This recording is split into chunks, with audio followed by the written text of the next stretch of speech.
Selamat petang, salam sejahtera.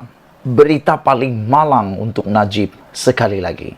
Selepas dihantar ke penjara Kajang semula, hari ini aku dapat satu lagi laporan yang paling malang untuk Najib, yaitu peniaga melapor kepada polis dakwaan layanan istimewa terhadap Najib. Kita nak ulas tentang laporan polis ini yang dibuat oleh peniaga mendakwa layanan istimewa terhadap Najib. Apa implikasinya selepas adanya laporan polis ini? Saudara penonton sekalian, seorang ahli perniagaan membuat laporan polis berhubung dakwaan bahawa bekas Perdana Menteri Najib Razak diberi layanan istimewa ketika menjalani hukuman di penjara Kajang. Sheikh Fahmi Sheikh Jafar membuat laporan polis itu di Balai Polis Petaling Jaya hari ini. Dalam laporan berkenan, Sheikh Fahmi berkata, dia terbaca satu hantaran di Twitter bertajuk Najib Tipu Sakit yang mendakwa bekas Perdana Menteri itu diberikan satu kod nama istimewa merpati serta diberi layanan berbeza berbanding banduan lain. Justru dia menyifatkan layanan istimewa tersebut sebagai konspirasi jahat dan menggesa pihak polis menyiasat mereka yang terlibat. Najib Razak yang merupakan seorang banduan tidak sepatutnya dibelanjakan dana kerajaan dengan sebegitu banyak jika dakwaan tersebut benar.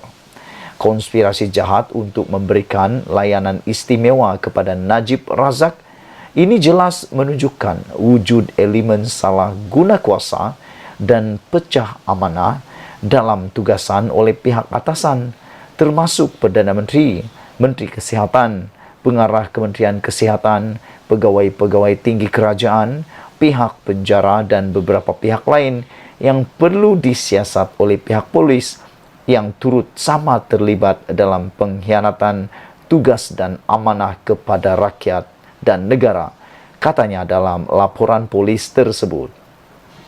Antara lain, mesej Twitter itu mendakwa sel Najib di kompleks penjara Kajang telah diubah suai dan ada rancangan untuk memindahkannya ke HRC bagi membolehkan Najib lebih banyak akses kepada pelawat dan kemudahan VVIP. Sheikh Fahmi ditemani Setiausaha Pejuang Akif Rusli, Timbalan Ketua Peguam Pejuang Muhammad Rafiq Rashid Ali dan Peguam Muhammad Fakhruddin Nasraldin ketika membuat laporan polis tersebut.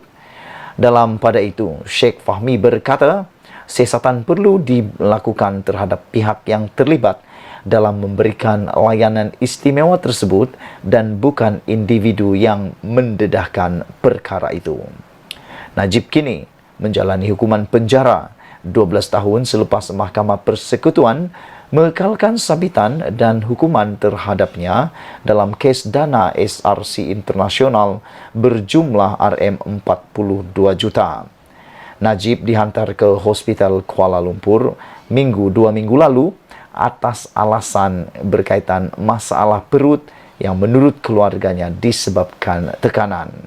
Bekas Perdana Menteri itu kemudiannya dibenarkan keluar tetapi dimasukkan semula ke Hospital Kuala Lumpur minggu lalu selepas sekali lagi mengadu sakit, kali ini akibat masalah tekanan darah, sebelum dipindahkan ke HRC. Dalam satu kenyataan hari ini, HRC menjelaskan Najib kini dalam keadaan baik dan telah diberikan pelepasan perubatan bagi membenarkannya dihantar semula ke penjara Kajang. Saudara para penonton sekalian, apakah implikasi terhadap Najib dan juga penjara Kajang dengan adanya laporan ini? Saudara-saudara sekalian, tanpa ada laporan polis dibuat, apapun yang dibuat, apapun yang dikata oleh netizen, lebih-lebih lagi dalam media sosial, di Twitter maupun Facebook atau sebagainya, maka perkara itu dianggap seperti surat layang semata-mata. Tidak ada apa-apa tindakan yang akan dibuat. Kerana perkara itu, perkara yang tidak mempunyai asas, kalau hanya melalui media sosial.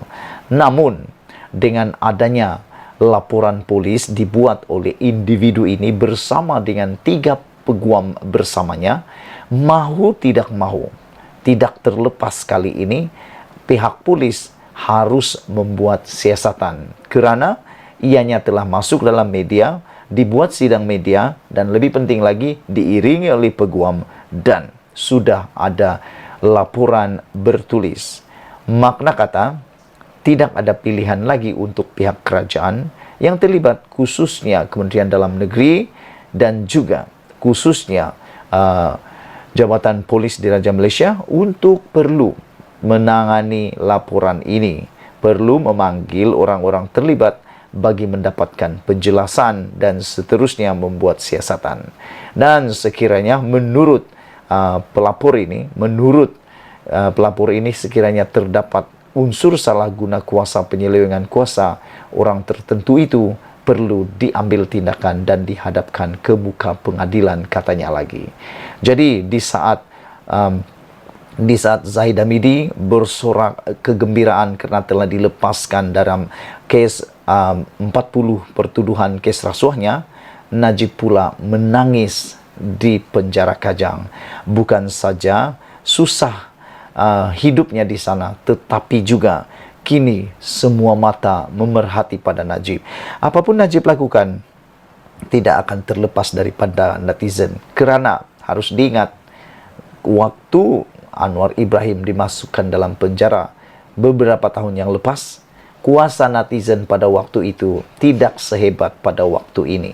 Kuasa media pada waktu itu tidak sehebat seperti hari ini.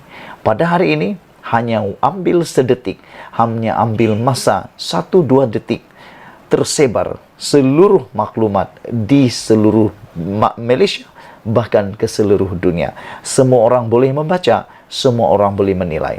Jadi hari ini, setelah adanya sidang media dan juga laporan polis ini tersebar kemana-mana, pastilah semua netizen menanti laporan daripada polis Diraja Malaysia pula tentang dapatan siasatan berkaitan dengan dakwaan wujudnya merpati ini atau wujudnya dakwaan layanan istimewa terhadap Najib. Kita berdoa semoga dakwaan ini tidak menjadi kebenaran ataupun dakwaan ini tidak benar, supaya Najib tidaklah mengalami tekanan lebih lagi. Kita takut nanti tekanan yang lebih besar dialaminya boleh menyebabkan dia makin sakit perut pula. Malaysia kita punya, kita jaga sama-sama. Jangan lupa tinggalkan komen anda. Kita jumpa lagi dan bye-bye.